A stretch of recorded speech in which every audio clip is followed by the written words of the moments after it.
some of the kids that I meet in my office, they were, really awesome. And I so appreciate their honesty with me. They were willing to share, a lot about what was going on in their lives. And, my attitude towards these interviews is that it's largely by showing respectful curiosity that you will engage in and hopefully have them feel more comfortable to share more.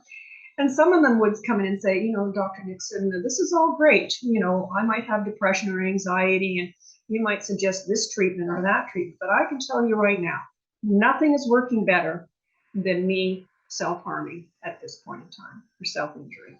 And I'm like, oh, that's interesting. Well, tell me what it does for you. And the more and more we went down this sort of line of questioning, the more and more they were telling me that it was doing something to help. And then I thought, well, what is it doing? Well, it makes me feel less stressed, less anxious, temporarily, less depressed.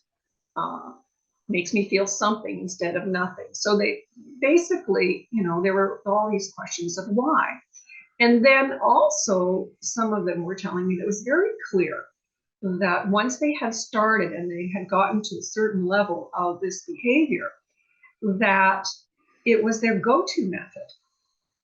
And despite the fact that they really wanted to stop, they were finding it very hard to do so because they themselves couldn't or had difficulty finding some other means to manage their mood, stress, social interaction, whatever, other than this behavior. So it did seem to have some addictive qualities. So therefore, we basically looked at the DSM, the Diagnostic Statistic Manual at the time, and looked at addictive features there and developed questions using the term self-injury instead of drugs or alcohol to basically determine whether there were addictive features, and then did some research around that.